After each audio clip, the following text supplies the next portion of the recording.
So over the past few weeks, OK Boomer has gone mega mainstream, and a lot of boomers aren't happy about it. They see it as a slur, a stereotype, a mischaracterization of their generation and its experiences. And I think we have to make it clear, right off the top, that OK Boomer is, yes, a joke, it's a meme, but insofar as it is used seriously, it's not meant to attack every individual singular baby boomer, but rather it's an attempt to showcase how the baby boomer generation, on aggregate, benefited from very, very positive economic and social circumstances. And that the younger people of today, in many ways, don't benefit from the same circumstances. And so that when boomers see young people today struggling, and they suggest that it's due to our failings, due to our lack of work ethic, due to our impatience, indulgence, what have you, and they look to themselves, ignoring their luck, and suggest that their success was due to hard work and virtue, that's when we have an issue. And that's when OK Boomer becomes used, and I think rather accurately, to refer to many, if not all, boomers. It's the sort of boomer who sees their life as virtuous, sees young people as lazy and unvirtuous, and ignores the entire economic context that affected both generations. But all of this was lost on Myrna Blythe of the American Association of Retired Persons, or AARP, one of the biggest organizations in the United States. It represents older folks of a general retirement age. There's no strict definition, really. And her specific job there is to handle the media side of AARP. And she sort of tried to poke fun at millennials and of younger people more generally in this interview she did, where she basically implied that her generation was the winning generation because they had the money. And so she said, "Okay, millennials, we actually have the money," which was her sort of retort to OK Boomer. But the reality is that she's so oblivious, I don't think she realized that all she did was prove the point of those people who use OK Boomer. She proved the point that the boomer generation has a disproportionate amount of society's wealth.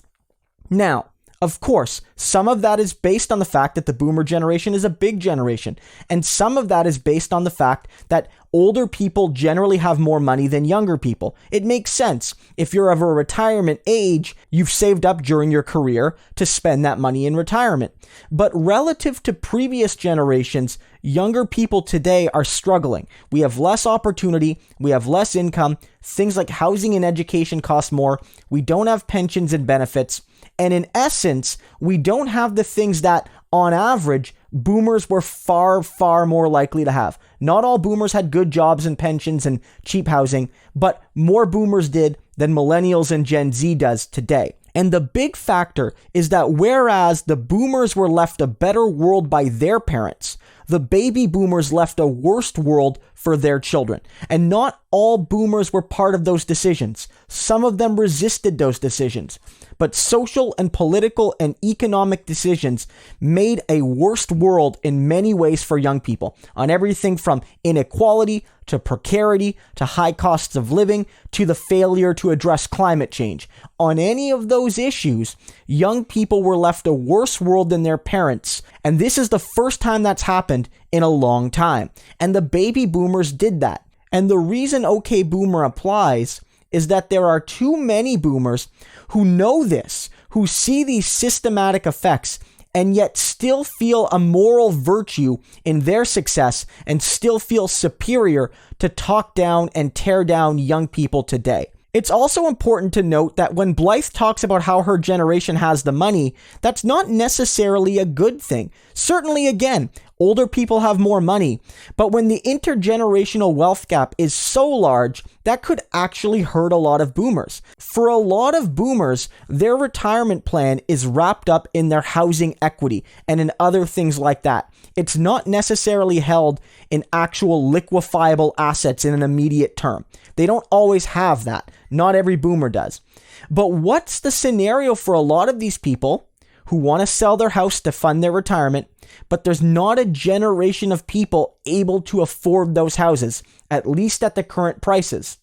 Because don't forget, millennials make less. Millennials don't have benefits. Millennials don't have pensions. Millennials have more precarity generally defined. They work on contract.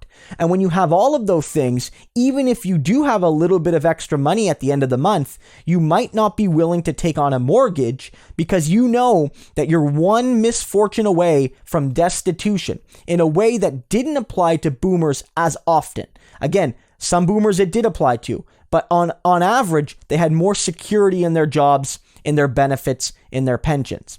What's going to happen to all those boomers that can't sell their houses or that have to deal with a bubble bursting and they lose 30% of their housing value, which is effectively 30% of their retirement savings? What's going to happen then? I don't know if people like Myrna Blythe are going to be laughing to the bank about how she owned the millennials with her joke in her interview. I don't think that's going to be the case. And finally, I think this is all really illustrative because OK Boomer really isn't nearly as cutting as a lot of the things boomers have said about millennials and Gen Z.